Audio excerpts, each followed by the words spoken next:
Hello friends, welcome to my YouTube channel Hatim Ali's Life. বন্ধুসকল মই আজি পুনৰ আপোনালোকৰ মাজলৈ উপস্থিত হলো। আজি মোৰ ডেলিভাৰী আছে বাইহাটা চাৰিআলিলৈ। তো বন্ধুসকল এনেকুৱা ধৰণৰ দানা ঔষধ আপোনালোকৰ খেতিত দিয়াৰ কাৰণে প্ৰস্তুতি কিছুমান ঔষধ দিয়াৰ ফলত গছৰ পৰা আপোনালোকৰ তাৰমানে পোকবিলাক একেবাৰে নোহোৱা হৈ যাব। ধৰক বৰ্তমান যেটো সিজন চলি আছে, বৰ্ষা কালত কৰা কুমুৰা আছে, ভুল আছে, জিকা আছে, তিতা কেৰেলা আছে, পটল আছে, তেনেকুৱা ধৰণৰ খেতি আপোনালোকৰ যদি কৰিছে তো সেইবিলাক খেতিত বা হেতু খেতিত আপোনালোকৰ এনেকুৱা ধৰণৰ উন্নত ধৰণৰ দানা, উন্নত ধৰণৰ ঔষধবিলাক আপোনালোকৰ খেতিত দিবৰ কাৰণে আপোনালোকে প্ৰস্তুতি ল'ব লাগিব। নহলে কিন্তু কি হয়, বৰ্ষা কালত পোকবিলাক বহুত ধৰণৰ ডিস্টাৰ্ব কৰি থাকে। তো নানান ধৰণৰ প্ৰবলেমত পৰি যাও। কেতিয়াবা পোকে ধৰক কুমৰা ধৰিছে, কুমৰাবিলাক ফুটা কৰি আছে, তিতা কেৰেলাবিলাক ফুটা কৰি দিয়ে।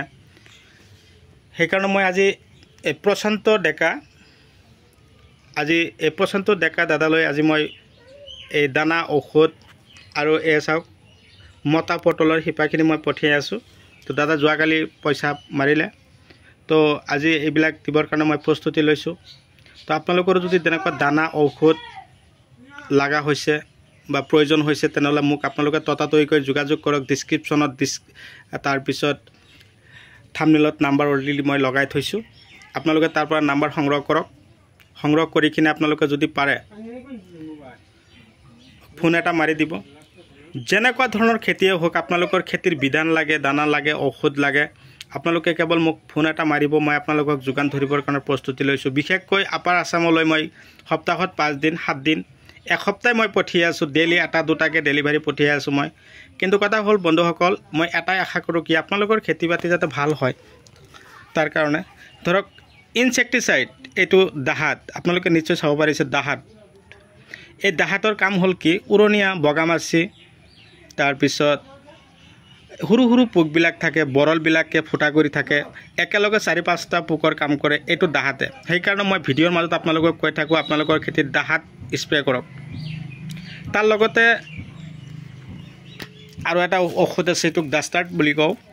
এই ডাষ্টাৰ্ড এইটো কি হ'ব, একেবাৰে হেদুৰ পোকৰ নিচিনা একদম সৰু সৰু পোকবিলাক থাকে, পাতবিলাক একদম কেঁচুৰি মাৰি দিয়ে। সেইকাৰণে আপোনালোকে ডাষ্টাৰ্ড যদি আপোনালোকৰ খেতিত স্প্ৰে কৰিব পাৰে নহয়, আপোনালোকৰ গছৰ পাতবিলাক পুৰা তেলতেলীয়া হৈ যাব আৰু ভিটামিনৰো কাম কৰে যেন এনেকুৱা এটা অনুভৱ হয়। সেইকাৰণে খেতি বাতি যদি আমি কৰোঁ তেনেহ'লে আমি খাৰুপেটীয়াৰ দৰে খেতি বাতি কৰিব লাগিব। উন্নত ধৰণৰ দানা ঔষধবিলাক আমি যাতে দি খেতিৰ পৰা ভাল এটা আশা কৰিব পাৰোঁ। তো চব্জি যাতে যথেষ্ট পৰিমাণে খেতিত লাগে তাৰে আশা লওঁ। আৰু তাৰ লগতে মই আপোনালোকক কৈছোঁ এইটো হ'ল শিপাৰ দানা, নাম হ'ল ৰটেক্স।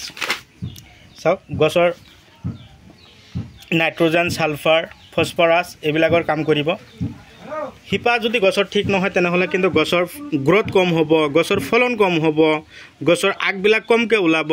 সেইকাৰণে আপোনালোকে ৰটেক্স, বায়োগোল্ড, জিভা, মাৰ্বল, ব্লেক পাৰ্ল, ব্লেকবেৰী, তাৰপিছত নেনো জিয়াৰ, স্পাৰ্কাৰ জিয়াৰ, এনেকুৱা ধৰণৰ উন্নত দানাবিলাক আমি দিব লাগে। বৰ্তমান যিটো সাগৰিকা দানা, এই সাগৰিকা দানা মই নিজেও খেতিত মাৰি চাইছোঁ, কিন্তু দানাটো কাম নকৰা যেন এটা অনুভৱ হৈ আছে। সেইকাৰণে মই আপোনালোকক কৈ থাকোঁ কি সাগৰিকা দানাটো পৰাপক্ষত মই ইউজ নকৰোঁ। আপোনালোকৰ কথা, যদি পাৰে দামটো কম কিন্তু কামো যেন এনেকুৱা হৈ আছে। কিন্তু ব্লেক পাৰ্ল, ৰটেক্স এনেকুৱা ধৰণৰ দানা যেতিয়া আমি খেতিত দিওঁ, স্পাৰ্কাৰ জিয়াৰ এনেকুৱা ধৰণৰ দানাবিলাক আপোনালোকৰ খেতিত আপোনালোকে ইউৰিয়াৰ লগত বা DAPৰ লগত আপোনালোকে যদি মিক্স কৰি সিঁচিব পাৰে তেনেহ'লে। আৰু এটা কথা মানে কি হ'ল, এই প্ৰশান্ত ডেকা দাদাই কি হৈছিল, পটলৰ শিপা মোৰ পৰা লৈছিল মাইকী মতা উভয়ে। কিন্তু মাইকী গছ খেতিত কম হোৱাৰ কাৰণে দাদাই কৈছে যে মোক আৰু 2টা শিপা লাগে মতা। মই কি কৰিলোঁ, মোৰ নিজৰ নাৰ্চাৰীৰ পৰা উঠাই আনিলোঁ। এইটো হ'ল মতা শিপা, সৰু সৰু পাত চাইছে না। এই মতা শিপা যদি আপোনালোকে মাইকী শিপাৰ লগত একেলগে সংমিশ্ৰণ কৰি নলগায় তেনেহ'লে পটলৰ গছত তাৰমানে ফলন একেবাৰে কমি যায়। সেইকাৰণে কৈছোঁ মতা আৰু মাইকী উভয়ে। তো আপোনালোকৰ যদি এনেকুৱা ধৰণৰ শিপা লাগে, কিবা বিধান লাগে, কিবা গুটি লাগে, আপোনালোকে যোগাযোগ কৰিব পাৰিব। তো এনেকুৱা ধৰণৰ বিধানবিলাক যাতে আপোনালোকে লয়।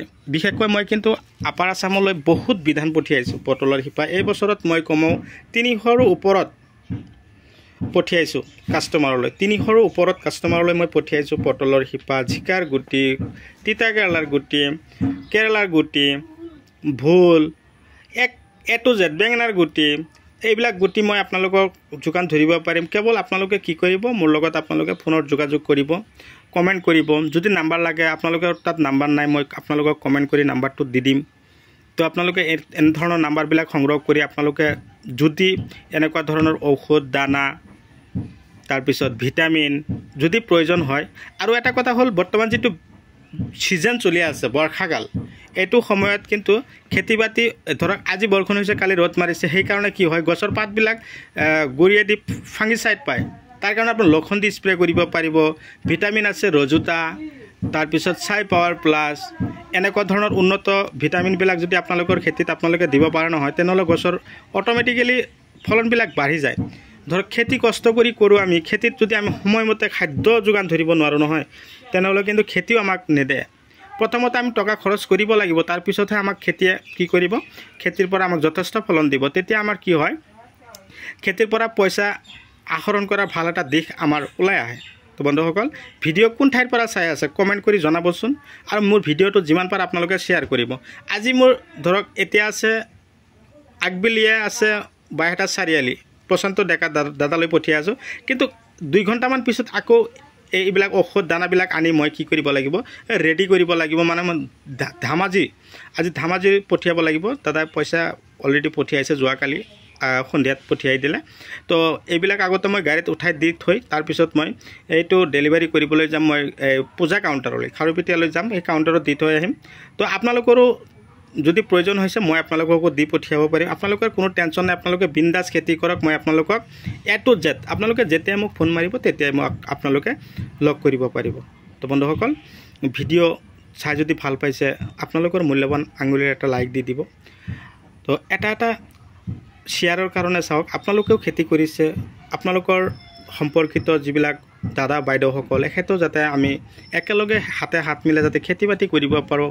কেৱল আপোনালোকৰ হেল্পৰ কাৰণে নহয়, আমাৰ অসমৰ যিমান আমাৰ অসমীয়া খেতিয়ক বা আমাৰ অসমীয়া দাদা বাইদেউসকল আছে, এখেতেও যাতে খেতি কৰে। কেৱল আমি নিজৰ চিন্তা কৰি লাভ নাই, চবৰে আমি চিন্তা কৰিব লাগিব। আমি শিক্ষিত নিবনুৱা হৈ যাতে অযথা সময় নষ্ট নকৰোঁ, আমি যাতে সময়ৰ কাম সময়ত কৰি যাব পাৰোঁ, যাতে সময়ৰ মূল্য আমি সময়মতে দিব পাৰোঁ, তাৰে কামনা লৈ। তো বন্ধুসকল, যিখিনি কথা কৈছোঁ, মই আজি ভিডিঅ' এইখিনিতে সমাপ্ত পেলাবলৈ গৈ আছোঁ। তো পৰৱৰ্তী ভিডিঅ'ত লগ পোৱাৰ আশাৰে ধন্যবাদ।